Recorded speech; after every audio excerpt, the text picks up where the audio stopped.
Polio భూములపై BRS నేతలు fake వీడియోలు క్రియేట్ చేసి తప్పుడు ప్రచారం చేశారన్నారు భువనగిరి ఎంపీ చామల కిరణ్ కుమార్ రెడ్డి. బాహుబలి సినిమా లెక్క గ్రాఫిక్ చేశారని మండిపడ్డారు. రాష్ట్ర అభివృద్ధిని హరీష్ కేటీఆర్ ఓరవడం లేదన్నారు. బీఆర్ఎస్ బీజేపీ కలిసి ఇదంతా చేశారన్నారు. దేశంలోని అన్ని రాష్ట్రాల కంటే తెలంగాణ జీడీపీఏ అత్యధికంగా ఉందని హరీష్ రావు చెప్పే మాటలన్నీ అబద్దాలేనన్నారు.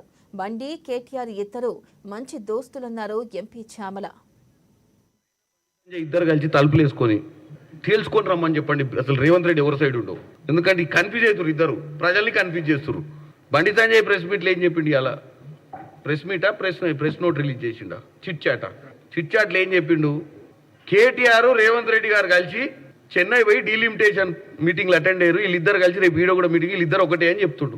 ఈయననేమో బీజేపీ రేవంత్ రెడ్డి గారు ఒకటని చెప్తుండు.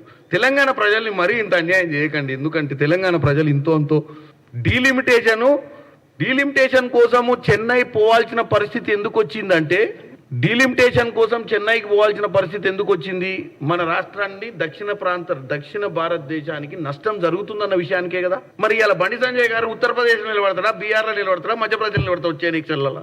మరి బండి సంజయ్ గారు చెప్పాలి. ఇలా ఈ పోరాటము కేటీఆర్ది రేవంత్ రెడ్డి గారి పోరాటం కాదు, మన రానున్న తరాల కోసం పోరాటం చేస్తున్నాం. మన హక్కు క్షీణించిపోయే పరిస్థితి ఉంది. మనము ఏదైతే పాపులేషన్ని తగ్గినికే రాష్ట్రంలో దేశంలో ఉన్నటువంటి ఆర్థిక పరిస్థితులు, దేశంలో ఉన్న పర్ క్యాపిటల్ ఇన్కమ్, దేశంలో ఉన్నటువంటి జనాభా పెరుగుదల వల్ల జరిగే నష్టాలను ఆ రోజు 1973 ఏదో పాపులేషన్ని కంట్రోల్ చేసే పాలసీ వచ్చినప్పుడు, కుటుంబ నియంత్రణ తీసుకోవాల్సినటువంటి పరిస్థితి వచ్చినప్పుడు దక్షిణ ప్రాంత రాష్ట్రాలు చాలా బాధ్యతగా వ్యవహరించినందుకు ఈరోజు మనల్ని పీనలైజ్ చేస్తుర్రా? మరి దానికి బండి సంజయ్ గారు సమాధానం చెప్పాలి. 75, 76.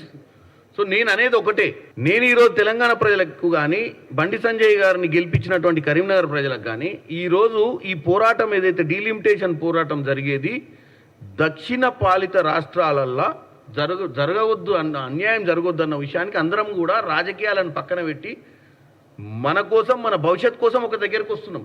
మరి దాన్ని తప్పు పట్టే బండి సంజయ్ గారు వచ్చేసారి మరి సీట్లు బాగా పెరుగుతున్నాయంట ఉత్తరప్రదేశ్లో, మధ్యప్రదేశ్లో. మరి అక్కడ పోయి ఏమైనా నిలబడతాడా?